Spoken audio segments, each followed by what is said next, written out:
জাতিসংঘ সাধারণ পরিষদে নেতানিয়াহুর বক্তব্য না শুনে বিশ্ব নেতাদের বয়কটে তিনি চাপের মুখে পড়লেও ফিলিস্তিন বিশেষ কোনো সুবিধা পাবে না বলে মনে করছেন বিশ্লেষকরা। তারা বলছেন, ইউরোপ সহ বেশ কিছু দেশ ফিলিস্তিনকে স্বীকৃতি দিলেও খোদ আরব দেশগুলো ইসরায়েলের সাথে কুসুম কুসুম সম্পর্ক রেখে মকারি করছে নির্যাতিত ফিলিস্তিনের সাথে। আদিত্য মামুনের রিপোর্ট। ওয়ালটন এখন দেশের সীমানা পেরিয়ে পৌঁছে গিয়েছে 50টিরও বেশি দেশে।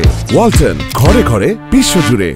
গেল শুক্রবার জাতিসংঘের সাধারণ পরিষদের অধিবেশনে বক্তব্য দেন ইসরায়েলি প্রধানমন্ত্রী বেনিয়ামিন নেতানিয়াহু। তার নাম ঘোষণা হতেই মুসলিম দেশসহ বেশ কিছু দেশের রাষ্ট্রপ্রধানরা সভাস্থল ত্যাগ করেন।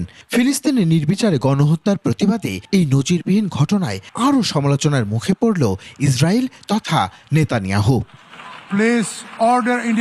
বিশ্লেষকরা বলছেন, বিশ্ব নেতাদের এই প্রতিবাদে স্বাধীন ফিলিস্তিন রাষ্ট্রের পক্ষে একটা শক্তিশালী ইঙ্গিত বহন করছে। নেতানিয়াহু গাজাতে যে ধরনের নৃশংস অমানবিকতা চালাচ্ছেন সেটাকে সমর্থন করছে না, এবং প্যালেস্টাইনের বিরুদ্ধে তিনি যে অবস্থান নিয়েছেন সেটাকেও তারা সমর্থন করছে না, এবং তৃতীয়ত তারা একটা প্যালেস্টাইনি স্বাধীন রাষ্ট্র দেখতে চায়। এমন ঘটনাকে সাধুবাদ জানালেও এর প্রভাবে ফিলিস্তিনের স্বাধীনতা নিশ্চিত কিংবা যুদ্ধ বন্ধ হচ্ছে কিনা তা নিয়ে ভাবনার তাগিদ তার। কূটনৈতিকভাবে অগ্রগতি অর্জন করলেও বাস্তব অর্থে যতক্ষণ পর্যন্ত ইসরায়েল এবং মার্কিন যুক্তরাষ্ট্র এই বিষয়ে সহমত না হবে আন্তর্জাতিক সম্প্রদায়ের সাথে, ততক্ষণ পর্যন্ত বাস্তব অর্থে একটা কার্যকর প্যালেস্টাইনি রাষ্ট্র প্রতিষ্ঠা সত্যি কিন্তু কষ্টসাধ্যই থাকবে। তবে ফিলিস্তিনিদের প্রতি ইতোপূর্বে ওআইসি আর আরব লীগের নীরবতা ইসরায়েলের নৃশংসতাকে বৈধতা দিয়েছিল বলে মনে করেন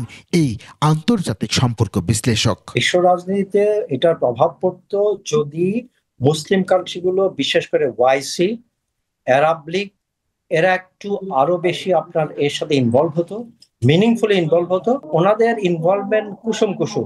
জাতিসংঘে নেতানিয়াহুর বক্তব্য প্রত্যাখ্যান ছাড়াও মুসলিম ঐক্য ও দেশগুলোর কৌশলী নীতি গণহত্যা বন্ধ করে স্বাধীন ফিলিস্তিন গঠনে ইসরায়েল আমেরিকাকে বাধ্য করতে পারে বলেও মনে করেন তিনি। কিন্তু আমরা মুসলিম উম্মার সত্যিকারে যে আমাদের তার পাশে দাঁড়ানো, প্যালেস্টাইনদের জনগণের পাশে দাঁড়ানো, কার্যকর একটা আপনার অবস্থান নেওয়া, সেটা কিন্তু আমরা এখনো দেখিনি। এবং যাদের সাথে পাশ্চাত্যের অনেক বেশি ঘনিষ্ঠতা রয়েছে, বাণিজ্যিক, সামরিক, অর্থনৈতিক ঘনিষ্ঠতা রয়েছে, মানে তাদের বেশি ইনভলভমেন্ট আরো দরকার। একই সাথে তেল খনিজ সম্পদে সমৃদ্ধ দেশগুলোকে কার্যকরী পদক্ষেপ নেয়ারও আহ্বান বিশেষজ্ঞদের।